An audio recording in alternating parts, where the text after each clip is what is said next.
Voici d'hier à aujourd'hui, une capsule de Normand de Lessard. Normand nous présente des personnes ou des événements qui sont venus marquer notre passé en Beauce. Sur ce, bon visionnement.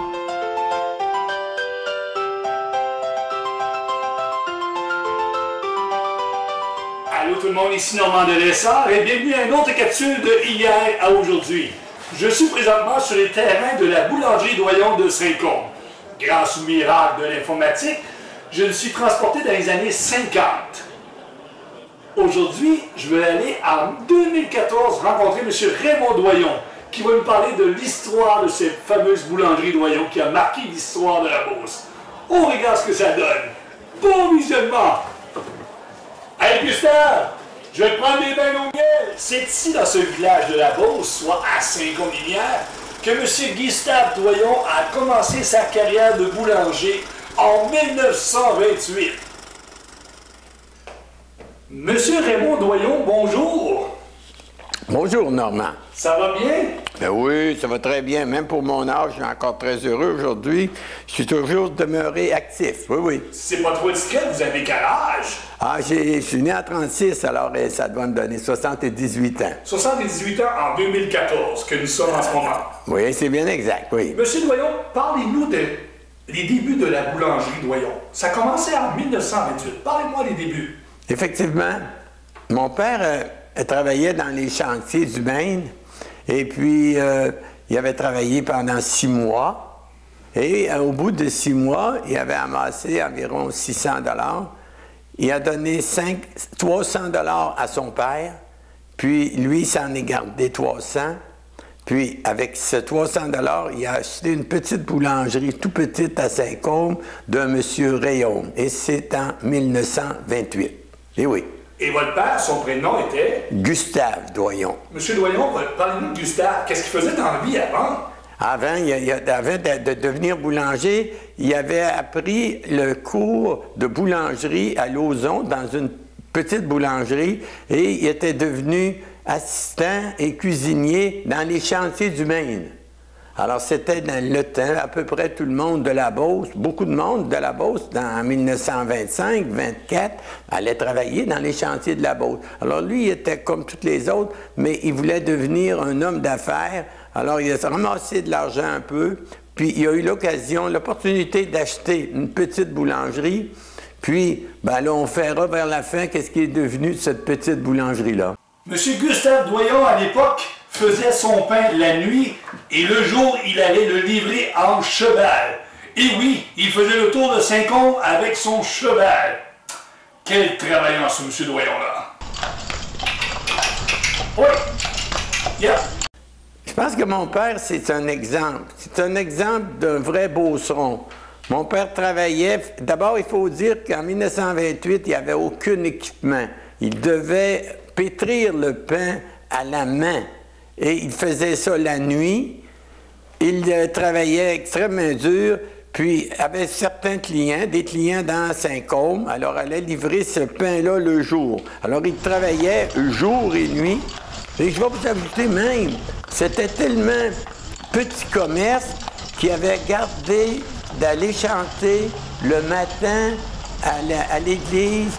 Je pense qu'il m'a dit, mon Raymond, je gagnais 25 sous par matin pour aller chanter la messe. Parce que mon père chantait très bien. Alors, il allait chanter la messe le matin et ça lui donnait 25 sous et ça l'aidait à la compagnie. Ça l'aidait pas à la compagnie, mais ça l'aidait à la boulangerie. De la subsistance, de continuer, c'est tellement difficile dans le temps. Malheureusement, en 1942 et 1953, il y a eu un incendie dans cette boulangerie. Parlez-moi de ça. Et vous, en plus, vous êtes... Ben moi, en 42, je suis né en 36, alors il faut dire que j'avais 6 ans. Mon frère Gaby avait environ 9 ans, 10 ans. Monique, mon autre sœur, Jacques, en 42. Alors, nous n'étions pas tellement impliqués, mais mon père a reconstruit une boulangerie. On avait eu un feu en 42, comme vous disiez. Puis là, on a reconstruit avec de l'équipement un peu plus moderne. On a eu de l'aide encore. Puis on a continué. Mais on prenait toujours, mon père prenait toujours de l'expansion. Dans le temps, on appelait ça le pain favori. Parce que mon père, j'avais demandé un jour, c'est quoi favori? Ben, favori m'avait expliqué, favori, c'est quelque chose que les gens apprécient, que les gens aiment, c'est favori. Alors, c'est comme ça qu'on était devenu le pain favori. Et mon père avait étudié, il faut dire que mon père avait étudié, il avait étudié la panification, avait suivi son cours en boulangerie au National Institute of Baking de Chicago. Alors, il connaissait la panification. Si nous avons pris de l'expansion, c'est dû à lui, surtout au début, parce qu'il connaissait, on faisait un pain qui était meilleur que tous les autres boulangeries alentour de la Beauce. Il n'y avait pas un pain qui était meilleur que le pain de mon père parce qu'il connaissait la panification. Faire du pain, c'est pas juste mettre de la farine, de l'eau, c'est de connaître la panification, il connaissait ça. Alors, c'est un peu ça qui nous a fait prendre de l'expansion. Et pour vous dire, dans ces années-là, il y avait combien de boulangeries au Québec? Ben, moi, mon père m'a toujours dit, mon père m'a dit qu'au début, il y en avait environ 800 boulangeries. 800 boulangeries dans les années 50? Il y en avait une dans chacun des villages, que ce soit à Saint-Côme, Saint-Zacharie, Saint-Georges, il y en avait deux. Il y en avait à Beauceville, il y en avait à Sainte-Marie, à Saint-Victor, à Saint-Prosper. Il y en avait partout. Et nous, nous étions situés à Saint-Côme. Le dernier village avait le Maine, avait le bois. Mais on avait un père qui était tellement formidable, qui nous encourageait à travailler avec lui, que malgré tout ça, on prenait toujours de l'expansion. Mais oui. Et en 2014, pour le fun, est-ce qu'il reste encore autant de boulangeries? En 2014, je dirais qu'il reste Weston, il reste Multimac, notre compagnie, puis il reste une boulangerie que j'admire beaucoup, la boulangerie Saint-Méthode, qui était une boulangerie québécoise, qui prend beaucoup d'expansion. Il reste à peu près un autre ou deux autres boulangeries. Je dirais qu'il en reste peut-être 4 ou 5, à part naturellement... Sur 800? Sur 800. Alors, quand on dit qu'on a débuté à Saint-Côme avec parmi 800 boulangeries, puis qu'on devient la première boulangerie au Québec ou la deuxième au Canada, je pense qu'il a fallu qu'il y ait eu du travail, ça a fallu travailler très fort. Les Beaucerons, on croit être fiers. Oui, bien nous, on est fiers sûrement. Ben oui. Les pains GLR, parlez-nous de ça. On voit sur les camions pain GLR. Qu'est-ce que cela signifie? C'est-à-dire que dans les années 60, il y avait encore peut-être 200-300 boulangeries au Québec et on avait des boulangeries à Montréal qui étaient organisées, qui étaient beaucoup plus grosses que nous. Alors on s'est dit, puis qui avaient un pain beaucoup plus, toujours la même qualité. Nous, on avait une journée, on avait certains boulangers qui avaient du pain qui était trop cuit, pas assez cuit, qui n'avait pas de belle qualité. Alors on a dit, on s'est réunis un groupe, puis on a dit on va s'engager un technicien en boulangerie qui va nous faire une recette, qui va nous travailler une formule pour qu'on puisse avoir un pain identique à travers le Québec. Nous étions 10 boulangeries. Ces 10 boulangeries-là couvraient le Québec, le territoire du Québec au complet, que ce soit l'Abitibi, Saguenay-Lac-Saint-Jean, le Gaspé, Matane, aller jusqu'à Gaspé. Nous, on avait le territoire de la Beauce. Beauce et Mécantic, cette région-là. Québec avait un autre territoire. Pour faire une histoire courte, nous étions 10 boulangeries qui couvraient la totalité du Québec. Alors, après avoir travaillé une formule pour faire un pain qui était uniforme, bien, on a dit qu'il faut l'habiller, il faut l'emballer uniformément. Il faut qu'il soit égal pour tout le monde. Alors, on avait, à l'intérieur de ces 10 boulangeries-là, nous avions un monsieur Guérin de Drummondville, un monsieur La Rochelle de Sherbrooke, un monsieur Racine de Granby. Ça faisait Guérin, La Rochelle, Racine. Alors, on s'est dit pourquoi qu'on ne ferait pas du pain GLR.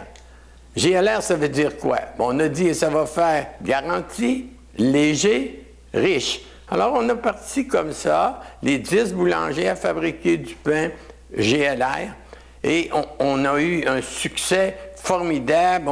Chacun, leur vente augmentait. On avait une belle emballage, une qualité similaire. Alors, ça allait bien. Ça, c'est dans les années 60, je dirais. Oui, oui. Okay. C'est comme ça qu'est devenu le pain GLR. Oui, oui. Et tout à l'heure, au début de l'entrevue, je remarquais que vous aviez votre fameuse tasse Guy Luron. GLR, et remontrer la tasse aux gens à la maison. Les gens vont voir le fameux logo Guy Luron. Même à chaque matin, je prends toujours mon café avec la tasse Guy Luron. Que de souvenirs! Les pains Guy Luron, ça a commencé en quelle année? Le nom Guy Luron, c'est-à-dire que moi, en vieillissant, j'avais peut-être 30 quelques années, j'étais devenu vice-président de ce fameux groupe-là, groupe d'achat d'ailleurs. On avait regroupé les agents ensemble. Nous avions, on faisait la publicité ensemble. Et puis, moi, j'avais rencontré une agence de publicité qui m'avait dit, Raymond, GLR, c'est toilettes. Pas fameux, ça. Pourquoi qu'on ne ferait pas quelque chose? On va vous présenter quelque chose. Après un certain temps, ils nous ont présenté Guy Luron avec le fameux G, le L, le R, pour devenir de GLR à pain Guy Luron. Nous avons engagé, il faut dire que dans ces années-là, on n'était pas beaucoup avancé, on n'avait pas la technologie qu'on a aujourd'hui. Alors, on avait engagé une agence de publicité de France qui nous avait fait, les gens plus âgés vont sûrement s'en souvenir, Guy Luron, Guy Lurette. Alors, à la télévision, on avait c'était pas le début, mais la télévision, tout le monde regardait la télévision. Alors, on avait sorti des messages, Guy Luron, Guy Lurette, on voyait le pain sortir, les petits pains sortir, Guy Luron d'un côté. C'est bon du pain Guy Luron, hein, papa? Oh, et puis ça fait longtemps que c'est bon. Grand-maman m'en servait avec du sucre d'érable. Ensuite, on a déménagé. J'allais patiner, et puis après, les bonnes beurres et le beurre d'arachide. Ou la fois de ma première danse, j'en avais fait des sandwichs avec le pain Guy Luron. Puis avec ta mère, on faisait des pique-niques. Elle inventait des sandwichs, incroyables. J'ai vécu partout au Québec. Et du pain Guy Luron, j'en ai toujours mangé. Parce qu'il s'en fait partout. C'est pour ça qu'il est toujours frais. Et ça nous a fait monter. Tout le monde avait un succès formidable. On annonçait dans la revue Perspective en fin de semaine. Nous, on progressait tout le temps. Alors, c'est ça qui est devenu Guy Luron. Puis, on a continué à travailler tous ensemble. Vous aviez même fait un espèce de cahier souvenir à colorier pour les enfants avec notre ami Guy Claude. Ah ben oui, j'avais mon ami Guy Claude qui... Ben, il faut dire que dans ce temps-là, les écoles, je pense qu'on le fait encore aujourd'hui. Aujourd'hui, malheureusement, on ne le fait plus par rapport à la sanitation. Mais dans le temps, on pouvait recevoir les jeunes, surtout à la fin de l'année, eux autres cherchaient un endroit quelconque pour faire une visite. Et nous, si on n'a pas eu des milliers d'autobus de visite, c'est énorme comme on a eu, alors on donnait une boîte de beignes, on donnait un pain à nos étudiants qui venaient nous visiter. Mais un jour, mon ami Guy Claude Morin me dit « Raymond, je vais faire quelque chose qui va représenter la boulangerie. » Alors, il avait sorti un petit cahier à colorier qu'on débutait avec, on voyait la farine arriver, le mélangeur pour peser la pâte, rouler la pâte, cuire, alors emballer. On voyait tous les processus de la boulangerie à l'intérieur. Alors, les gens venaient chez nous, on a acheté des milliers et des milliers de ces cahiers-là pour remettre aux enfants avec une boîte de beignes ou avec une boîte de quelque chose, de galettes, Guy Luron qu'on leur donnait. Et le nom Guy Luron, ben, durant ce temps-là, progressait tout le temps. Et les jeunes, quand ils allaient au magasin avec leur mère, ben, naturellement, qu'ils prenaient le pain Guy Luron parce qu'eux autres, dans leur tête, c'était Guy Luron. Et c'est vrai qu'on avait une belle qualité aussi. Ben oui, on se souvient très bien des mascottes Guy Luron et Guy Lurette. Ben oui. Dans les années 70, malheureusement, vous avez vécu des décès. Votre père ainsi que votre frère. En 1974, malheureusement, moi, j'étais devenu président de la boulangerie avec mon frère André, qui était vice-président, dont il s'occupait des ventes. Il faut dire aussi qu'André était un vendeur formidable. Si la boulangerie a réussi, il y a eu une grande part de lui. Malheureusement, en 1974, mon père a eu une leucémie aiguë. Et on a entré à l'hôpital à Saint-Georges pour le transporter à Québec. Puis après quelques jours, malheureusement, on a perdu mon père. Alors, c'est ce qui est arrivé. On a eu beaucoup de peine, la famille. Mais il fallait bien continuer, André et moi. Alors, on a continué à aller jusqu'en 77. En 75, nous avions acheté une grosse boulangerie à Québec, la boulangerie Pain-Léo, qui avait environ une trentaine de camions. On progressait, on continuait à progresser. Nous avions acheté une part importante de la boulangerie Pelletier de Matane. C'était l'autre rive. Nous avions acheté une autre boulangerie dans Port-Neuf. Et cette année-là, nous étions devenus la boulangerie Doyon, la 10e plus importante boulangerie au Québec. Je pense que je vous ai donné une photo pour bien montrer qu'on nous étions devenus la 10e plus grande boulangerie.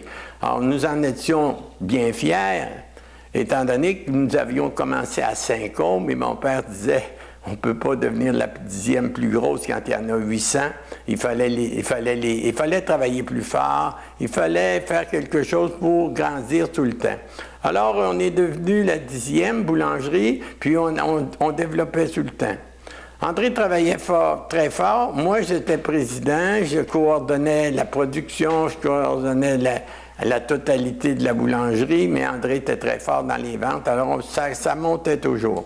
Malheureusement, en 1977, je me souviendrai toujours, André, on se rencontre dans l'après-midi. Moi, je demeurais à Québec, étant donné que j'étais devenu le président de la fameuse chaîne Guéluron.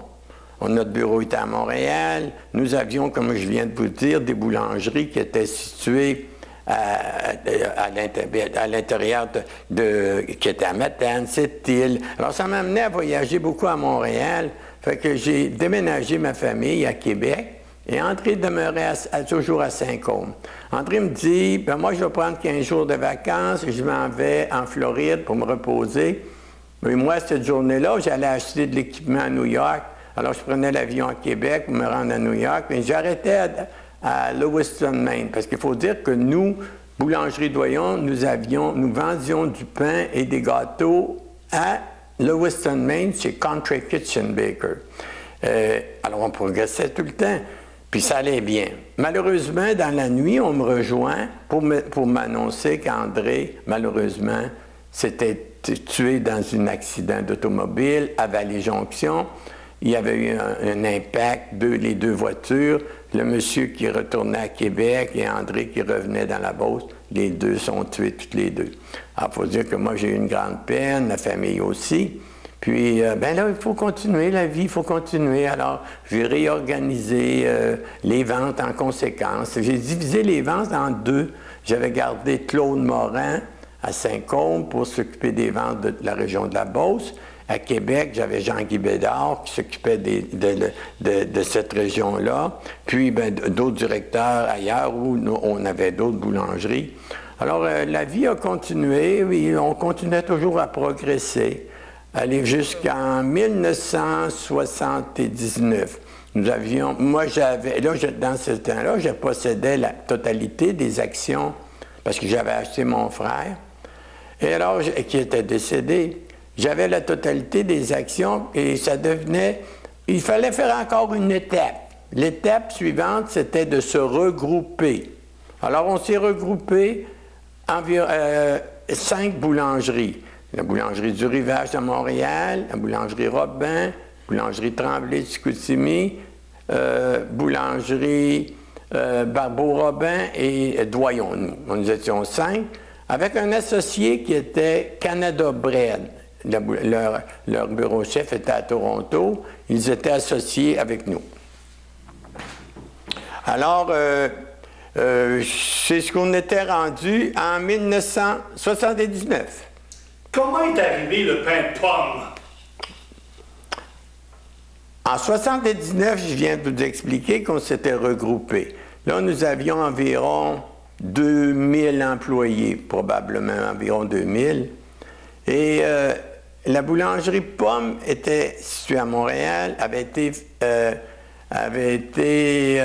était en affaires depuis les années début 1900, la famille Harrison. Nous avions l'occasion de les rencontrer. Mon associé Hubert Robin était bien ami avec la famille. Eux autres ont décidé qu'ils vendaient la boulangerie. Alors, on a acheté leur grande boulangerie. Encore, quand vous allez à Montréal, près du stade olympique, vous pouvez voir Boulangerie Pomme. Boulangerie Pomme était possédée, comme je viens de vous dire, par la famille Harrison. Lorsqu'ils avaient débuté, beaucoup de noms dans le temps étaient des noms anglais. Alors, eux autres, ils avaient sorti le nom Pomme pour Pride of Montreal. Pride of Montreal, c'était Pomme. Si on veut en français, la fierté de Montréal, à peu près, oui, si on veut bien le traduire à peu près comme ça, la fierté de Montréal. Alors, c'est mon fils Michel qui est devenu le directeur général. Et nous avons fait un succès pendant des années et des années. On l'avait acheté en 1982. Michel a été là pour quelques années. Et par la suite, on a regroupé, c'était deux entités complètement séparées. Pomme était comme un compétiteur pour nous, les Guillerons un autre. Alors, on ne travaillait pas ensemble. Et un jour, on a regroupé ces deux noms-là, Guilleron et Pomme. Et puis, nous avions acheté une boulangerie à Halifax, alors qu'il y était une population anglaise. Nous avions des associés qui étaient à Toronto.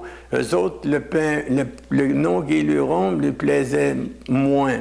Alors, mais on continuait quand même à vendre du Guilleron et du Pomme jusqu'en l'an 2000. En l'an 2000, il y a eu une négociation avec Canada Bread. Mes associés, certains commençaient à vieillir, dont moi. Enlevez-moi 10 ans. Moi, j'avais 68 ans. Moi, j'étais encore bon pour un moment, mais j'avais des associés qui étaient un peu plus vieux que moi. Alors, on a décidé, le groupe, ensemble, qu'on vendait nos actions à Canada Bread. Et Canada Bread était une compagnie dont le bureau chef était à Toronto, gardait toujours la compagnie Multimac à Montréal, le bureau chef. Aujourd'hui, en 2014, il est toujours à Montréal, les employés sont à Montréal, mais ça leur faisait plus leur affaire de garder le nom Pomme. Alors, ils ont délaissé avec le temps Guilleron, mais Guilleron a toujours été un nom formidable, mais il fallait bien s'attendre un jour qu'il y aurait quelque chose. Aujourd'hui, c'est Pomme. La bâtisse de Boulangerie Doyon existe toujours aujourd'hui en 2014. Et qu'est-ce qu'on y retrouve? Ah, effectivement, nous avions acheté dans les années 75, 76. Il faut se rappeler pour les gens les plus âgés que le Steinberg, les magasins Steinberg avaient une boulangerie à Montréal. Eux autres, ils produisaient du pain bon matin. Parce que si on se recule dans ces dates-là, il n'y avait pas toutes les variétés de pain que vous retrouvez aujourd'hui. Aujourd'hui, on trouve le 7 grains, le 12 grains, le 14 grains, le grand blé, etc., nommez-les. Et il y avait seulement du pain de blé ou du pain blanc. Il y avait deux variétés de pain qu'on vendait. Alors, eux autres avaient développé des variétés de pain de pain de santé qu'on appelle, et le nom était Bon Matin. Le pain Bon Matin était fabriqué par eux, et puis un jour, un peu avant leur fermeture des magasins, nous avons acheté le nom Bon Matin. Alors depuis les années 75, nous fabriquons le pain Bon Matin, et pour répondre à votre question, Bon Matin est produit à Saint-Côme. L'usine de Saint-Côme travaille 24 heures par jour Et moi, comme c'est mon usine, j'en suis extrêmement fier qu'elle continue à travailler, faire travailler des gens de la Beauce, de Saint-Côme, de la région alentour. Alors, le pain bon Saint-Côme ont produit du bon matin pour la province au complet. Ils produisent environ, je dirais à peu près entre 80 et 100 000 pains par jour, 400 000 pains à peu près par semaine que l'on produit, qui est distribué à travers le Québec. Le pain bon matin à Saint-Côme, c'est ce qu'on fabrique. Vous avez travaillé plus de 50 ans dans la boulangerie. Aujourd'hui, en 2014, avez-vous un message à dire à tous les gens qui nous regardent pour terminer cette entrevue? Pour terminer cette entrevue, je pourrais la faire tellement longtemps. D'abord, il faut remercier les gens de Saint-Côme, les gens de la région, de la Beauce, qui nous ont toujours encouragés. Lors de feu, en 1953, lors du deuxième feu, nous avons eu des gens qui sont réunis, ont fait un BI. Ce qu'on appelle un BI, c'est un regroupement de personnes qui sont venus nous aider à reconstruire la boulangerie. On avait aussi, les gens nous encourageaient, disaient les doyons, c'est une belle cette famille, on l'encourage.